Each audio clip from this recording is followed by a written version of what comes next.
एक बात निश्चित है कि अब तक आप एक ट्रेनी के रूप में काम करते हैं। आपको लगता है कि एक शेल्टर है, एक प्रोटेक्टिव एनवायरनमेंट में आप काम कर रहे हैं। आपको लगता है कि गलती करेंगे तो साथी भी है, संभालेगा। आपके ट्रेनिंग देने वाले लोग हैं, वो भी संभाल लेंगे। लेकिन रातों रात स्थिति बदल जाएगी। जैसे ही यहां से आप बाहर निकलोगे, आप प्रोटेक्टेड एनवायरनमेंट में नहीं होंगे। सामान्य मानवी आपको नए हो, अनुभव अभी हुआ नहीं है, कुछ नहीं समझेगा। वो तो ये समझेगा कि भाई आप तो यूनिफॉर्म में हैं, आप तो साहब हैं, मेरा ये काम क्यों नहीं हो रहा है? अरे आप तो साहब हैं, आप ऐसे कैसे करते हो? यानी आपकी तरफ देखने का नजरिया बिल्कुल बदल जाएगा। ऐसे समय आप किस प्रकार की अपने आप को कैसे प्रस्तुत करते हैं, कैसे आप अपने आप को वहां से कार्यरत करते हैं, इसको बहुत बारीकी से देखा जाएगा। मैं चाहूंगा कि आप इसमें शुरू के कालखंड में जितने ओवर कॉन्शियस रहे, जरूर रहे, क्योंकि first impression is last impression. अगर आपकी एक छवि शुरू में ऐसी बन गई कि भाई ये तो इस प्रकार के अफसर हैं, फिर आप कहीं पर भी ट्रांसफर करोगे, वो आपकी छवि आपके साथ ट्रैवल करती जाएगी। तो आपको उसमें से बाहर आने में बहुत समय जाएगा। आप बहुत केयरफुली ये कोशिश कीजिए। दूसरा, समाज व्यवस्था का एक दोष रहता है। हम भी जब चुन करके दिल्ली में आते हैं तो दो चार लोग हमारे आसपास ऐसे ही चिपक जाते हैं, पता ही नहीं होता ये कौन है, और थोड़े दिन में सेवा करने लग जाते हैं।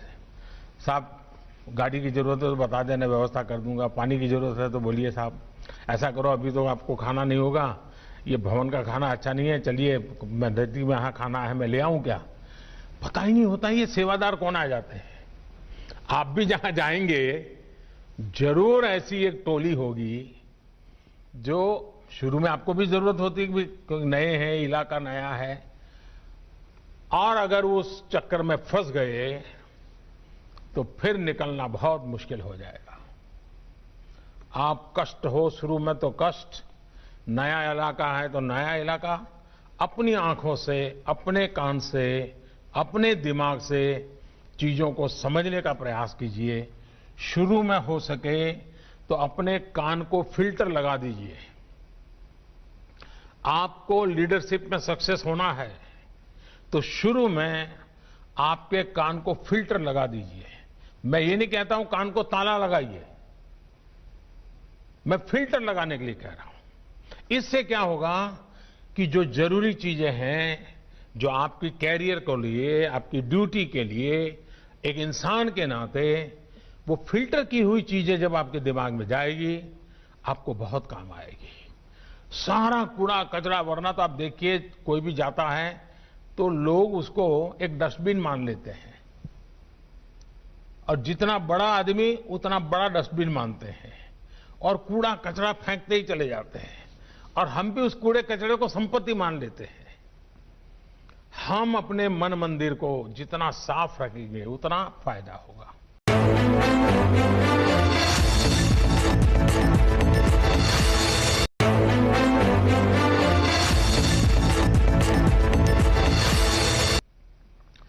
क्या कभी हमने अपने थाने के कल्चर को बल दिया है क्या? हमारा थाना एक सामाजिक विश्वास का केंद्र कैसे बने, उसका एनवायरनमेंट। आज थाना देखिए, स्वच्छता का अभाव होता है, ये ठीक है। कुछ इलाकों में थाने बहुत पुराने हैं, जर्जरित है, मैं जानता हूं, लेकिन साफ सुथरा रखना तो कोई मुश्किल काम नहीं है। हम तय करें कि मैं जहां जाऊंगा मेरे हाथ के नीचे 50, 100, 200 जो भी थाने होंगे, उसमें ये 12-15 चीजें मैं कागज पे तय करूंगा, ये बिल्कुल पक्का करके रहूंगा। व्यक्ति को मैं बदल पाऊं न बदल पाऊं, मैं व्यवस्था को बदल सकता हूं, मैं एनवायरनमेंट को बदल सकता हूं। क्या आपकी प्रायोरिटी में ये चीज हो सके? और आप देखिए, फाइलें कैसे रखना, चीजें कैसे रखना, कोई आए तो कैसे बुलाना बिठाना, इन छोटी छोटी चीजों को आप कर लीजिए। कुछ पुलिस के लोग जब नए ड्यूटी पर जाता है तो उनको लगता है कि मेरा रौब पहले मैं दिखा दूं, लोगों को मैं डरा दूं, मैं लोगों में एक अपना हुक्म छोड़ दूं, और जो एंटी सोशल एलिमेंट हैं वो तो मेरा नाम से ही कांपने चाहिए।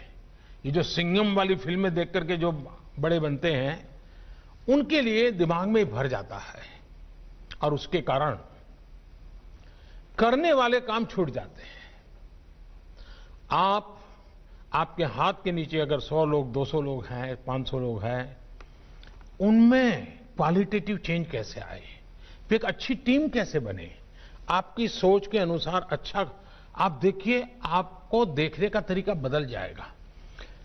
सामान्य मानवीय पर प्रभाव पैदा करना है कि सामान्य मानवीय में प्रेम का सेतु जोड़ना है, तय कर लीजिए।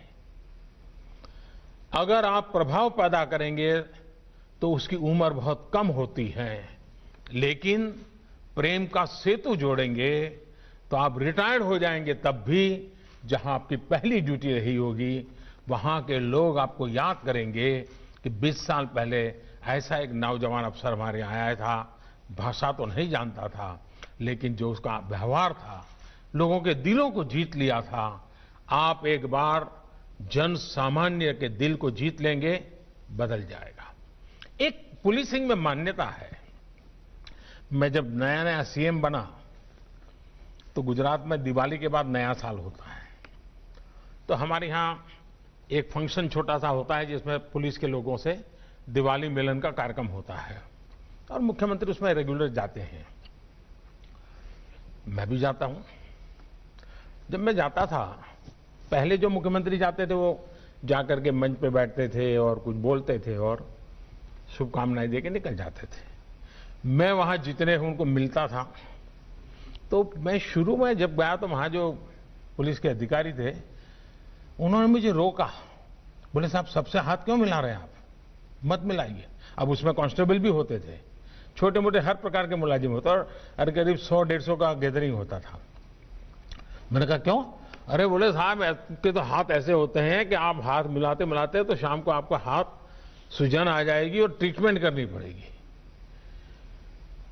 मैंने कहा ये क्या सोच है आपकी?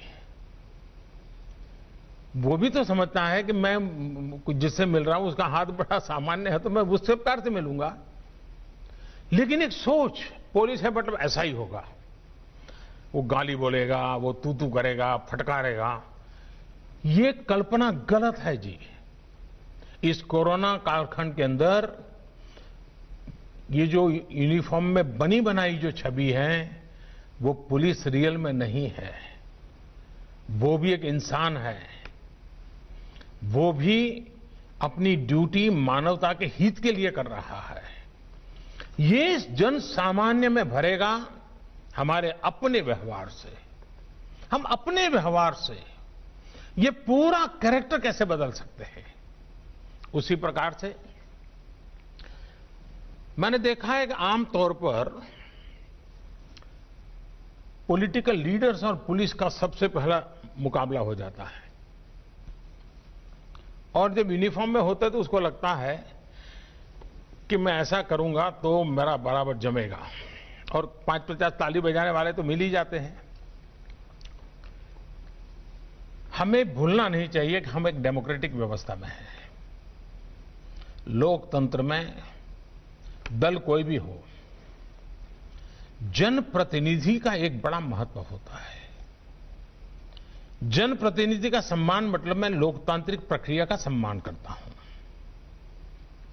उसके साथ हमारे डिफरेंसेस हो तो भी उसका एक तरीका होता है, उस तरीके को हमने अपनाना चाहिए। मैं मेरा अपना अनुभव बताता हूं। मैं जब नया नया मुख्यमंत्री बना तो ये जो आपको ट्रेनिंग दे रहे हैं ना अतुल, वो उस समय मुझे ट्रेनिंग दे रहे थे और मैं उनके अंडर में ट्रेन हुआ हूं, क्योंकि वो मेरे सिक्योरिटी इंचार्ज थे, सीएम सिक्योरिटी के। तो एक दिन क्या हुआ, मुझे ये पुलिस तामझाम, मुझे मेंटली मैं फिट नहीं होता हूं, मुझे बड़ा अटपटा लगता है, लेकिन मजबूरन मुझे उसमें रहना पड़ता था। और कभी कभी मैं कानून नियम तोड़ के कार से उतर जाता था, भीड़ में है तो लोगों से हाथ मिला लेता था। तो एक दिन ये अतुल करवल ने मेरे से टाइम लिया, मेरे चैम्बर में मिलने आए, शायद उनको याद है कि नहीं मुझे मालूम नहीं है, और उन्होंने अपनी नाराजगी मुझे प्रकट की। काफी जूनियर थे वो, मैं आज से 20 साल पहले की बात कर रहा हूं। उन्होंने अपने मुख्यमंत्री के सामने आंख में आंख मिला करके अपनी नाराजगी व्यक्त की। उन्होंने कहा, साहब आप ऐसे नहीं जा सकते, कार में से आप अपनी मर्जी से नहीं उतर सकते, आप ऐसे भीड़ में नहीं जा सकते। मैंने कहा, मेरी जिंदगी के तुम मालिक हो क्या, या तुम तय करोगे क्या मुझे क्या करना क्या नहीं? वो जरा भी हिले नहीं, मैं उसके सामने बोल रहा हूं आज, वो जरा भी हिले नहीं, डिगे नहीं। उन्होंने मुझे साहब कहा, साहब आप व्यक्तिगत नहीं हो, आप राज्य की संपत्ति हो और मेरी इस संपत्ति को संभालना जिम्मेवारी है, आपको नियमों का पालन करना होगा, ये मेरा आग्रह रहेगा और मैं नियमों का पालन करवाऊंगा। मैं कुछ नहीं बोला। लोकतंत्र का सम्मान भी था, जनप्रतिनिधि का सम्मान भी था, लेकिन अपनी ड्यूटी के संबंध में बहुत ही पोलाइट वर्ड में अपनी बात बताने का तरीका भी था। मेरे जीवन के वो बिल्कुल शुरुआती कालखंड थे मुख्यमंत्री के नाते। वो घटना आज भी मेरे मन पर स्थिर क्यों है? क्योंकि एक पुलिस अफसर ने जिस तरीके से और जिस दृढ़ता से और लोकतंत्र में जनप्रतिनिधि के महत्व को समझते हुए बात रखी थी, मैं मानता हूं हर पुलिस का जवान ये काम कर सकता है, हर कोई कर सकता है। हमें इन बातों को देखना होगा।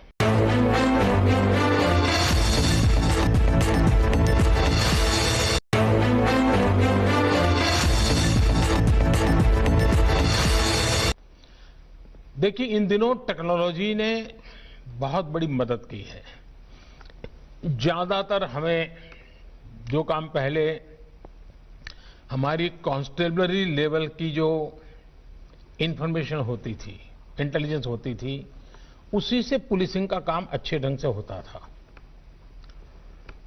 दुर्भाग्य से उसमें थोड़ी कमी आई है। इसमें कभी भी कॉम्प्रोमाइज मत होने देना। कांस्टेबलरी लेवल की इंटेलिजेंस पुलिसिंग के लिए बहुत आवश्यक होती है जी। इसमें कभी कमी भी मत आने देना। आपको अपने एसेट्स, अपने रिसोर्स, इसको जितना पनपा सकते हैं पनपा पर थाने के लोगों को बल देना चाहिए, उनको प्रोत्साहित करना चाहिए। लेकिन इन दिनों टेक्नोलॉजी इतनी बड़ी मात्रा में सरलता से उपलब्ध है, इन दिनों जितने भी क्राइम डिटेक्ट होते हैं उसमें टेक्नोलॉजी बहुत मदद कर रही है। चाहे सीसीटीवी कैमरा फुटेज हो, चाहे मोबाइल ट्रैकिंग हो, आपको बहुत बड़ी मदद करते हैं, अच्छी चीज है। लेकिन इन दिनों जितने पुलिस के लोग सस्पेंड होते हैं उसका कारण भी टेक्नोलॉजी है, क्योंकि वो कहीं बदतमीजी कर देते हैं, कुछ गुस्सा कर देते हैं, कहीं बैलेंस खो देते हैं, कभी आवश्यकता से अधिक कुछ कर देते हैं और दूर कोई वीडियो उतारता है, पता ही नहीं होता है। फिर वो वीडियो वायरल हो जाता है, फिर इतना बड़ा मीडिया का प्रेशर बन जाता है और वैसे भी पुलिस के खिलाफ बोलने के लिए ज्यादा लोग मिल ही जाते हैं। आखिरकार सिस्टम को उनको कुछ दिन के लिए तो सस्पेंड करना ही पड़ता है, पूरी कैरियर में एक धब्बा लग जाता है। जैसे टेक्नोलॉजी मदद कर रही है, टेक्नोलॉजी मुसीबत भी कर रही है और पुलिस को सबसे ज्यादा कर रही है। आपको ट्रेन करना होगा लोगों को, टेक्नोलॉजी का सकारात्मक अच्छे से अच्छा, ज्यादा से ज्यादा उपयोग कैसे हो, इस पर बल देना चाहिए। और मैंने देखा कि आपकी इस पूरी बैच में टेक्नोलॉजी के बैकग्राउंड वाले लोग बहुत हैं। आज इंफॉर्मेशन की कमी नहीं है जी। आज इंफॉर्मेशन का एनालिसिस और उसमें से सही चीज निकालना, बिग डाटा और आर्टिफिशियल इंटेलिजेंस, सोशल मीडिया, ये चीजें अपने आप में आपके एक नए हथियार बन गए हैं। आपको अपनी टोली बनानी चाहिए, अपने साथ काम करने वाले लोग, उनको जोड़ना चाहिए। और आपको, और जरूरी नहीं है कि हर कोई बड़े टेक्नोलॉजी का एक्सपर्ट हो। मैं एक उदाहरण बताता हूं। जब मैं सीएम था तो मेरी सिक्योरिटी में एक कांस्टेबल था, कांस्टेबल या उससे थोड़ा ऊपर का होगा, मुझे याद नहीं है। भारत सरकार, यूपीए गवर्नमेंट थी, और एक ईमेल, वो ईमेल करेक्ट नहीं हो रहा था, और भारत सरकार के लिए चिंता का विषय था कि इस मामले में, तो ये चीजें अखबार में भी आई। मेरी टोली में एक सामान्य 12वीं कक्षा पढ़ा हुआ नौजवान था, उसने इसमें रुचि ली, और आप हैरान हो जाएंगे, उसने उसको क्रैक किया। और उस समय शायद गृह मंत्री चिदंबरम जी, उन्होंने उसको बुलाया, उसको सर्टिफिकेट दिया। यानी कि कुछ ऐसे लोग होते हैं जिनके पास कुछ विधा होती है, हमें इनको ढूंढना चाहिए, इनका उपयोग करना चाहिए और उनको काम में लगाना चाहिए। अगर ये आप करते हैं तो आप देखिए, ये आपके नए शस्त्र बन जाएंगे, ये आपकी नई शक्ति बन जाएगी। अगर आपके पास 100 पुलिस का बल है, इन साधनों पर अगर आपकी ताकत आ गई, इंफॉर्मेशन के एनालिसिस में टेक्नोलॉजी का उपयोग किया, आप 100 नहीं रह जाएंगे, हजारों में तब्दील हो जाएंगे, इतनी ताकत बढ़ जाएगी। आप उस पर बल दीजिए। दूसरा, आपने देखा होगा कि पहले नेचुरल कैलेमिटीज होती थी, बहुत बाढ़ आ गई, भूकंप आ गया, कोई बहुत बड़ा एक्सीडेंट हो गया, साइक्लोन आ गया, तो आमतौर पर फौज के लोग वहां पहुंचते थे और लोगों को भी लगता था, भाई चलिए फौज के लोग आ गए हैं, अब इस मुसीबत में से निकलने के लिए हमको बहुत बड़ी मदद भी, एक बड़ा स्वाभाविक बन गया था। पिछले कुछ वर्षों में एसडीआरएफ और एनडीआरएफ के कारण हमारे पुलिस बल के ही जवान हैं, उन्होंने जो काम किया है और जिस प्रकार से टीवी की ध्यान भी उन्हीं लोगों पे, उनका एक स्पेशल यूनिफॉर्म बन गया है और पानी में भी दौड़ रहे हैं, मिट्टी में भी दौड़ रहे हैं, पत्थरों पर काम कर रहे हैं, बड़ी बड़ी शिलाएं उठा रहे हैं, इसने एक नई पहचान बना दी है पुलिस विभाग की। मैं आप सबसे आग्रह करूंगा कि आप अपने इलाके में, अपने क्षेत्र में एसडीआरएफ और एनडीआरएफ के काम के लिए जितने ज्यादा टोलियां अपनी तैयार कर सकते हैं, करनी चाहिए, आपके पुलिस बेड़े में भी और उस इलाके के लोगों में भी। अगर आप नेचुरल कैलेमिटीज में जनता की मदद करने में पुलिस बल की, क्योंकि ड्यूटी तो आपकी आ ही जाती है, लेकिन ये अगर महारत है तो बड़ी आसानी से इस ड्यूटी को आप संभाल सकते हैं। और इन दिनों इसकी रिक्वायरमेंट बढ़ती चली जा रही है। और थ्रू एनडीआरएफ, थ्रू एसडीआरएफ, आप पूरी पुलिस बेड़े की एक नई छवि, नई पहचान आज देश में बन रही है। हम गर्व के साथ आज देश कह रहा है कि देखिए भाई, इस संकट की घड़ी में पहुंच गए, इमारत गिर गई, लोग दबे थे, पहुंच गए, उन्होंने निकाला लोगों को। मैं चाहूंगा कि ऐसे अनेक ऐसे क्षेत्र हैं जिसमें आप लीडरशिप दे सकते हैं। आपने देखा होगा, ट्रेनिंग का बहुत बड़ा महत्व होता है, हम ट्रेनिंग को कभी कम मत आगे। ज्यादातर हमारे देश में सरकारी मुलाजिम के लिए ट्रेनिंग को पनिशमेंट माना जाता है।